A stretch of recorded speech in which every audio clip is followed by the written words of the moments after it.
ఓం శ్రీ గురుభ్యో నమః. హరి ఓం. శ్రీ మహాగణాధిపతి దేవతాభ్యో నమః. మాతా మహాసరస్వతి నమః. సమస్త సద్గురు గురుదక్షిణామూర్తే నమః.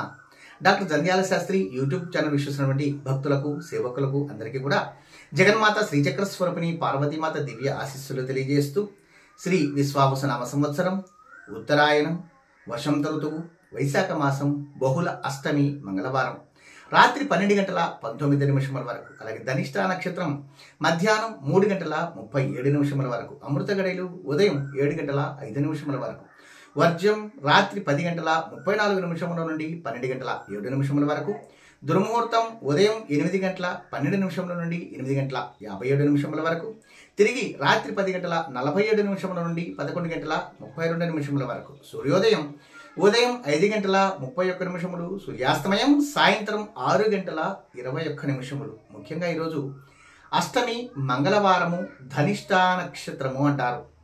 అష్టం అంటే మీ అందరికీ కూడా తెలుసు, కష్టములు తొలగించున్నది. కష్టములలో ఉన్నటువంటి వారు ఈరోజు భగవంతుని ఆరాధించడం ద్వారా, భగవంతుని సేవ చేయటం ద్వారా, నవగ్రహ ఆరాధన చేయటం ద్వారా సంపూర్ణమైన ఆయురారోగ్యములు పొందుతారు అని మన పెద్దలు మనకు అందించారు. దాంట్లో కూడా ముఖ్యంగా ధనిష్ట నక్షత్రం.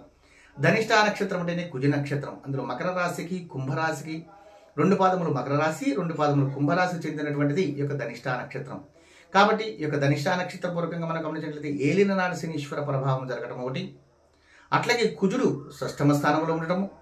దీని పరంగా మనం గమనించినట్లయితే పరిపూర్ణమైన ఆయురారోగ్యములు పొందుటకు ఈ యొక్క ధనిష్ట నక్షత్రం కలిసి వచ్చే ఈ యొక్క మంగళవారం రోజు మందార పుష్పములు, మందారం అంటే మీ అందరికీ కూడా తెలుసు, ఎరుపు పుష్పం.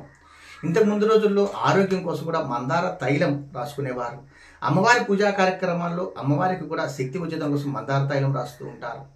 అట్లాగే మందార పుష్పము భగవంతుని పూజా కార్యక్రమాలు వినియోగిస్తూ ఉంటారు. మందార ఆకులు తలకి రాసుకుంటూ ఉంటారు. వాటిని ఈ విధంగా అనేక రకాల ఆరోగ్యానికి సంబంధించినటువంటి ముఖ్యమైనది ఈ యొక్క ఇది మందార పుష్పం, మందార ఆకులు. అట్లాగే ఈరోజు కుంకుమ ధారణ చేయటం కూడా చాలా శక్తివంతమైనది. ఎరుపు రంగు వస్త్రమును ధరించడం కూడా చాలా శక్తివంతమైనది.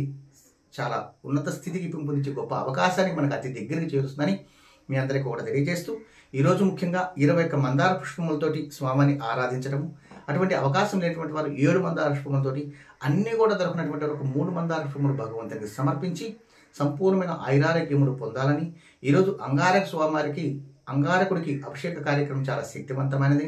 అంతేకాకుండా అంగారుడి ప్రీతికరమైన కందిపప్పు మీ అందరూ కూడా ఆటగ ధాన్యము అంటారు. కందిపప్పు ఏదైనా ఒక దివ్యక్షేత్రంలో స్వామివారికి ప్రసాదంగా నివేదన సమర్పించడం కానీ, లేదు దానంగా సమర్పించడం కానీ, ఏదో ఒక రూపైన ఈరోజు కందిపప్పు వినియోగం అనేది చాలా శక్తివంతమైనదని, ముఖ్యంగా ఇటువంటి కార్యక్రమాలను కూడా వివాహపరమైన సమస్యలు ఉన్నటువంటి వారు ఈరోజు స్వామివారిని అర్చించడము చాలా గొప్పవదని చెప్పి సంపూర్ణమైన శుభ ఫలితాలు పొందుటకు చాలా శక్తివంతమైన రోజుగా మీరు పరిగణలోకి తీసుకుంటారని భావిస్తూ, ఓం సాం హ్రీం శివ సుబ్రహ్మణ్యాయ నమః ఈ యొక్క మంత్రమును పఠించి సర్వకార్యములు విజయప్రాప్తి పొందుతారని, అదృష్టమైన సంఖ్యగా 3వ నెంబర్ పరిగణలోకి తీసుకుంటారని, సర్వకార్యములు విజయప్రాప్తికి అంటే భూ వివాద పరిష్కారాలకు కూడా ఈరోజు మంచిగా నమస్కారం చేసుకుని మీ యొక్క ప్రయత్నాలు సాగించినట్లయితే విజయప్రాప్తి పొందుతారని భావిస్తూ, ఆశిస్తూ, ఆశీర్వదిస్తూ, శతమానం భవతి శతాయు పురుష శతేంద్రియాయుషేవేంద్రియే ప్రతిష్టతి మనస్ఫూర్తిగా దీవిస్తూ, కందిపప్పు ఈరోజు